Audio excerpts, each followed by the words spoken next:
भोपाल से प्रस्तुत हैं प्रादेशिक समाचार। नमस्कार, समाचारों के साथ मैं जितेंद्र रघुवंशी। पहले मुख्य समाचार। प्रधानमंत्री नरेंद्र मोदी ने कहा कि विकास और संस्कृति के संगम से 21वीं शताब्दी में देश आगे बढ़ेगा। प्रदेश में विकसित भारत संकल्प यात्रा से आम लोग हो रहे हैं लाभान्वित। भारत अब तीसरा सबसे बड़ा स्टार्टअप केंद्र बन गया है, कहा सूचना और प्रसारण मंत्री अनुराग ठाकुर ने।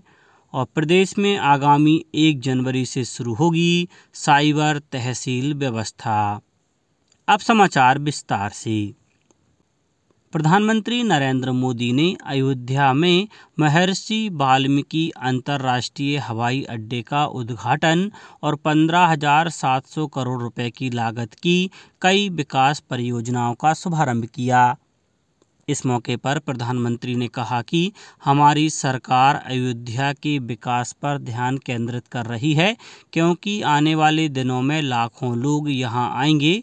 धार्मिक स्थलों को विकसित करने के अपनी सरकार के कार्यों का उल्लेख करते हुए उन्होंने कहा कि विकास और संस्कृति के संगम से 21वीं शताब्दी में देश आगे बढ़ेगा। प्रधानमंत्री ने लोगों से आग्रह किया कि वे अयोध्या के नवनिर्मित मंदिर में रामलला की प्राण प्रतिष्ठा के दिन 22 जनवरी को देश में दीपावली मनाएं और राम ज्योति प्रज्वलित करें।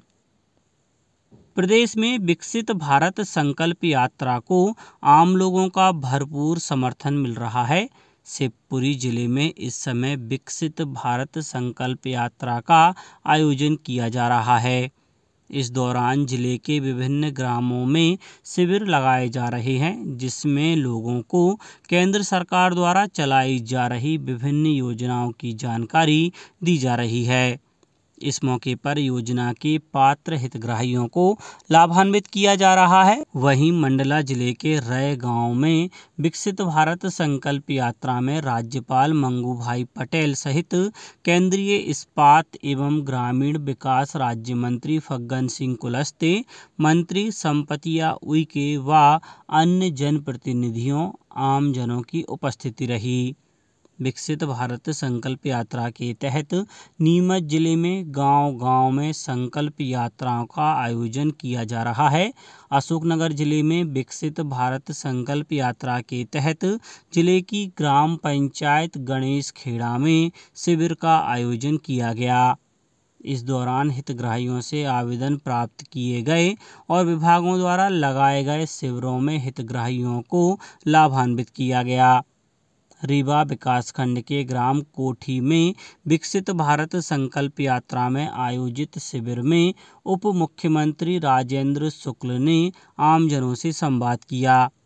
उन्होंने कहा कि शासन की योजनाओं की जानकारी देने और लाभ प्रदान करने के लिए विकसित भारत संकल्प यात्रा शुरू की गई है।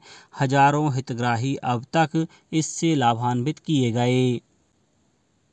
केंद्र सरकार ने स्वामित्व योजना के तहत देश में करीब 1 करोड़ 25 लाख संपत्ति कार्ड जारी किए हैं। इनमें से 35 लाख संपत्ति कार्ड प्रधानमंत्री नरेंद्र मोदी द्वारा राष्ट्रीय पंचायती राज दिवस पर बांटे गए। पंचायती राज मंत्रालय ने बताया कि योजना के तहत 2,89,000 गाँवों में ड्रोन उड़ाने का काम पूरा हो चुका है। मंत्रालय ने यह भी बताया कि चालू वर्ष में लगभग 18 लाख प्रतिभागियों ने राष्ट्रीय ग्राम स्वराज अभियान के तहत प्रशिक्षण प्राप्त किया है और कुल 42 पंचायतों को उनके प्रदर्शन के आधार पर सम्मानित किया गया है। मंत्रालय ने कहा है कि 21,05,628 ग्राम पंचायतों को मंजूरी दी गई है, जिन्होंने इस साल अपने नागरिक घोषणा पत्र अपलोड कर दिए हैं। प्रधानमंत्री नरेंद्र मोदी आज सुबह 11 बजे आकाशवाणी पर मन की बात कार्यक्रम में देश विदेश के लोगों के साथ अपने विचार साझा करेंगे। यह मासिक रेडियो कार्यक्रम की 108वीं कड़ी होगी। यह कार्यक्रम आकाशवाणी और दूरदर्शन के समूचे नेटवर्क पर प्रसारित किया जाएगा। यह आकाशवाणी वेबसाइट और news on AIR mobile app पर भी उपलब्ध होगा। सूचना और प्रसारण मंत्री अनुराग ठाकुर ने नई दिल्ली में एक कार्यक्रम में वर्ष 2024 का भारत सरकार का आधिकारिक कैलेंडर जारी किया। इस कैलेंडर में विभिन्न क्षेत्रों में नरेंद्र मोदी सरकार की उपलब्धियों को दर्शाया गया है। इस अवसर पर श्री ठाकुर ने बुनियादी सुविधाओं के विकास, स्वास्थ्य, महिला सशक्तिकरण, अर्थव्यवस्था, खेल, शिक्षा, प्रौद्योगिकी विकास और अन्य क्षेत्रों में सरकार के विकास कार्यों की जानकारी दी।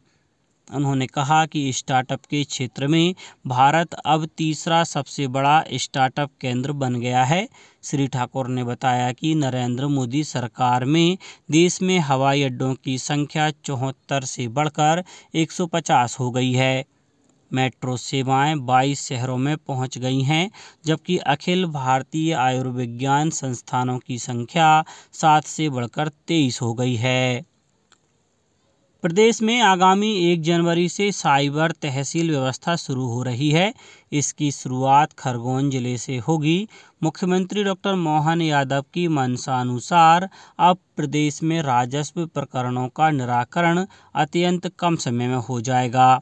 भू अभिलेखों में अमल के बाद सभी भू अभिलेखों एवं आदेशों की सत्यापित प्रतिलिपि संबंधित पक्षकार को मिल सकेगी। अब अनावश्यक रूप से लंबित रहने वाले प्रकरणों का कम से कम समय में गुणवत्तापूर्ण निराकरण हो जाएगा। साइबर तहसीलों में औसत 15 से 17 दिनों का समय लग रहा है, जो पुरानी मैनुअल प्रक्रिया में लगने वाले 60 दिनों की तुलना में बेहद कम है। यह महत्वपूर्ण उपलब्धि है। साइबर तहसील परियोजना फिलहाल 12 जिलों सीहोर, दतिया, इंदौर, सागर, डिंडौरी, हरदा, ग्वालियर, आगरमालवा, श्योपुर, बैतूल, विदिशा एवं उमरिया में चल रही है। प्रदेश में वर्तमान में जल संसाधन विभाग के अंतर्गत 41,10,000 हेक्टेयर क्षेत्र में सिंचाई क्षमता निर्मित की जा चुकी है। विभाग द्वारा दिसंबर 2024 तक 43 लाख हेक्टेयर, दिसंबर 2025 तक 46 लाख हेक्टेयर और दिसंबर 2027 तक 53 लाख हेक्टेयर क्षेत्र में सिंचाई क्षमता बढ़ाए जाने का कार्यक्रम तैयार किया गया है। जल संसाधन विभाग के अंतर्गत वर्तमान में 40 बृहद, 63 मध्यम और 375 लघु परियोजनाएं निर्माणाधीन हैं, जिनकी कुल सिंचाई क्षमता 30 लाख हेक्टेयर है। वर्तमान स्थिति में 11 लाख हेक्टेयर क्षेत्र में आंशिक सिंचाई सुविधा विकसित की जा चुकी है। इन योजनाओं के पूर्ण होने पर 19 लाख हेक्टेयर क्षेत्र में सिंचाई क्षमता का विकास होगा। प्रदेश में पानी के अधिकतम उपयोग के लिए सूक्ष्म दाब सिंचाई पद्धति को बढ़ावा देने के लिए 40 बृहद और 53 मध्यम परियोजनाओं में दबाव युक्त पाइप सूक्ष्म सिंचाई प्रणाली का उपयोग करते हुए निर्माण किया जा रहा है। अब कुछ समाचार संक्षेप में। एम्स भोपाल के आयुष और फिजियोलॉजी विभाग ने वॉक विथ ब्रिलियंस चिल्ड्रन योग कैंप की मेजबानी की। गुना जिले में जनजातीय कार्य मंत्रालय भारत सरकार के द्वारा प्रधानमंत्री जनजातीय आदिवासी न्याय महाअभियान के तहत जिला स्तरीय समिति की बैठक आयोजित की गई। शिवपुरी जिला चिकित्सालय का स्थानीय विधायक देवेंद्र जैन ने निरीक्षण किया और यहां पर आवश्यक स्वास्थ्य सुविधाओं को लेकर अधिकारियों के साथ एक बैठक की। और मध्य प्रदेश की महिला वनडे क्रिकेट टीम में शहडोल जिले से 2 खिलाड़ियों का चयन किया गया है। 4 से 16 जनवरी तक पौंडीचेरी में आयोजित होने वाले सीनियर वुमेन क्रिकेट वनडे मुकाबले में मध्य प्रदेश टीम का हिस्सा होंगी। इस मुकाबले में देश की 8 टीमें खेलेंगी। अंत में मुख्य समाचार एक बार फिर। प्रधानमंत्री नरेंद्र मोदी ने कहा कि विकास और संस्कृति के संगम से 21वीं शताब्दी में देश आगे बढ़ेगा। प्रदेश में विकसित भारत संकल्प यात्रा से आम लोग हो रहे हैं लाभान्वित। भारत अब तीसरा सबसे बड़ा स्टार्टअप केंद्र बन गया है, कहा सूचना और प्रसारण मंत्री अनुराग ठाकुर ने। और प्रदेश में आगामी 1 जनवरी से शुरू होगी साइबर तहसील व्यवस्था। आज के इस बुलेटिन में बस इतना ही। नमस्कार।